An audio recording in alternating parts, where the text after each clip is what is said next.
doing better than the last 4 cold Decembers I recall. And I see my family every month. I found a girl my parents love.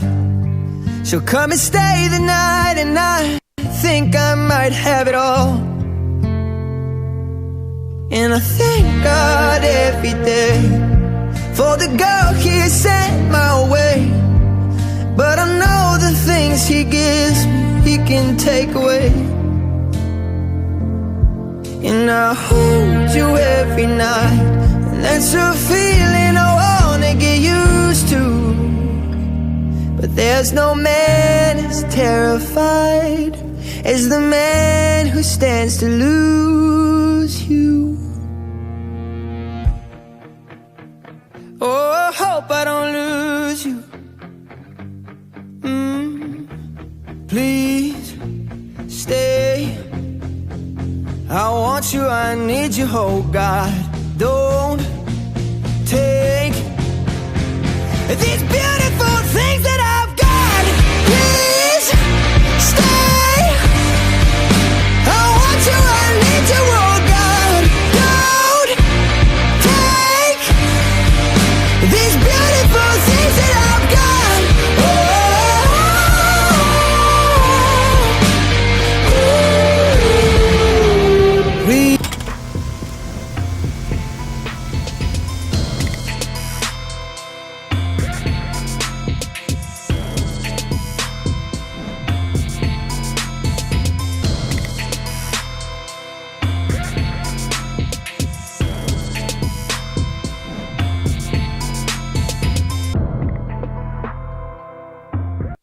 Good morning, Patriots! I hope you all had a great start to your week, even with the gloomy weather. That's right. Hopefully we'll see some sunshine soon. Luckily, Devin is here with the latest weather update. We take a look at our undefeated softball team before tonight's game, club news, and more. I'm Jake. And I'm Janae. Please stand for the pledge. I pledge allegiance to the flag of the United States of America and to the republic for which it stands, one nation, under God, indivisible, with liberty and justice for all. NBC Nightly News with Lester Holt, a staple on the evening news for the past decade, is coming to an end.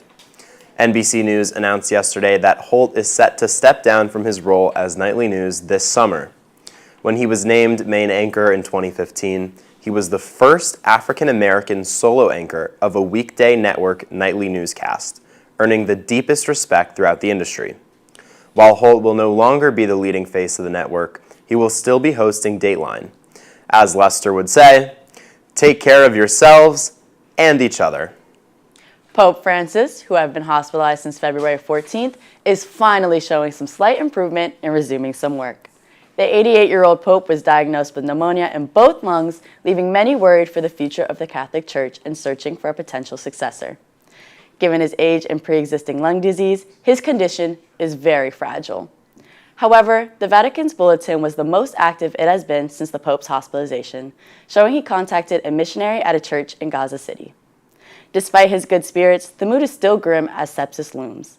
The hospital held a 200-person standing mass, most attendees being doctors in white coats and green scrubs. Now, let's see if the weather is looking any better. Devin, what can we expect this week? Thanks, guys. And fortunately for us, all this rain is supposed to stay till the end of the day. But there's still a 90% chance of wet weather with a side of thunderstorms. So sophomores, keep those umbrellas handy when walking to the assembly. Nonetheless, today we'll see a low of 64 and a high of 76. Tomorrow's weather is looking a little bit better with a low of 59 and a high of 78 with a 0% chance of rain. Looking ahead at the rest of the week, all we have is our regular, beautiful, sunny South Florida weather. That's all I have for this forecast. Stay dry, Patriots. Thanks, Devin. This means the weather could affect the boys' baseball game tonight and the girls' softball game. I heard it's been raining home runs on the softball field. Here's a look at what they've been up to and a look ahead to their game tonight, if the weather holds. 1, 2, 3, 4, 5, 6. Woo! Let's go,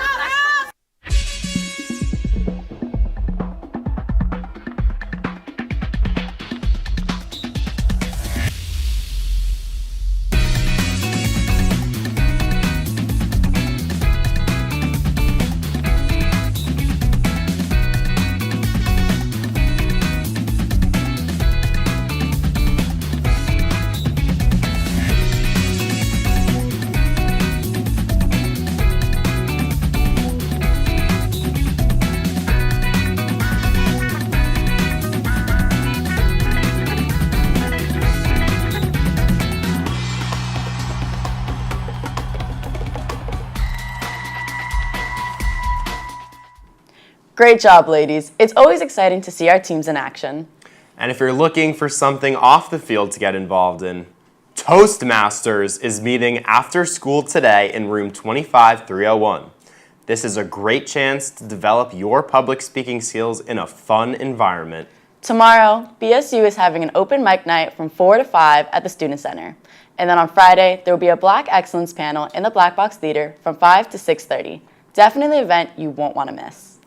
And as Black History Month comes to an end, we highlight a woman who started fighting for civil rights when she was younger than we are now. Here's more on Claudette Colvin. Claudette Colvin was a true pioneer of the civil rights movement, though history often overlooks her. Claudette, at just 15 years old, refused to give up her seat to a white passenger on a bus in Montgomery, Alabama on March 2nd, 1955. She was arrested, then jailed, and despite her bravery, was largely left out of the civil rights movement's public narrative. She was young, dark-skinned, and later became pregnant, all factors that made her a less ideal figure for the movement's leaders to embrace. Rosa Parks, an older woman with strong community ties, was chosen as the face of the boycott, while Parks' impact was monumental, Claudette Colvin should never be forgotten. In fact, she went on to be one of the plaintiffs in Browder versus Gale, the landmark case that ultimately led the U.S. Supreme Court to declare bus segregation unconstitutional. Claudette Colvin is more than just a footnote. She is a warrior of justice and a reminder that some revolutionaries are not always as recognized as they should be. Thanks to Mr. Council for getting us that video. If you're interested in learning about the stock market while supporting a good cause, join the AHS Stock Market Competition. You can practice your skills with virtual money, earn PBS points, and even win gift cards. The best part? The entry fee benefits Feeding South Florida. Get started now by scanning the QR code to register. The International Club is doing a letter drive this week from now until Friday. They're donating handwritten letters to Second Chance Society, which helps homeless people get back into the workforce. Drop the letters off in Miss Carbone's room in 25206. Also hosting a drive, Bites for Better Lives is collecting cards and board games until this Friday. You get 1 service hour for every new game, or 1 service hour for 2 used games for a max of 10 hours. You can drop these items off in the garage or at the 9000 security checkpoint. The American Heritage Fine Arts Department is thrilled to announce their annual Fine Arts Festival on March 1st. Students will get to showcase their work for their friends and family. There will also be a silent auction, delicious food, carnival rides for the kiddos, and booths run by various clubs of American heritage.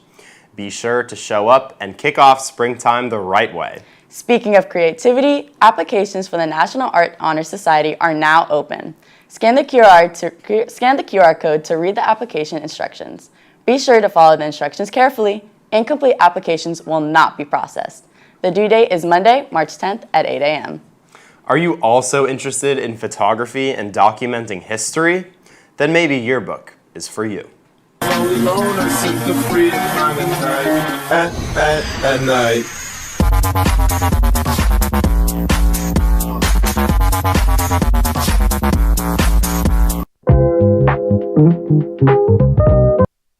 Don't forget, if you're interested in running for class president, your slogans are due on March 7th.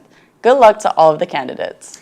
The Leukemia and Lymphoma Society is selling t-shirts that can be worn on March 19th and any Friday after that. The shirts cost $10 and all profits go towards supporting the fight against blood cancer. I will be sure to buy one. For lunch today, you have a hot option of a cheese hamburger and potato wedges and a cold option of a veggie sub. Don't forget to send in your club news. All flyers must be sent in by 7 p.m. the night before. By 7 p.m. the night before, if you want it to be aired. And remember, those flyers must be horizontal, 1920 by 1080, and in JPEG form. 7 p.m. the night before, 1920 by 1080, and in JPEG form. Right. Thank you. Right. Send your emails to patriotstv@ahschool.com and add the name of the club and the dates you want it to be aired in the subject line. That's all we have for today, Patriots. Make sure to follow us on Instagram at ahs.patriotstv and at ptv.sidelines. For Patriots TV, I'm Jake. And I'm Janae. Have a terrific Tuesday, Patriots.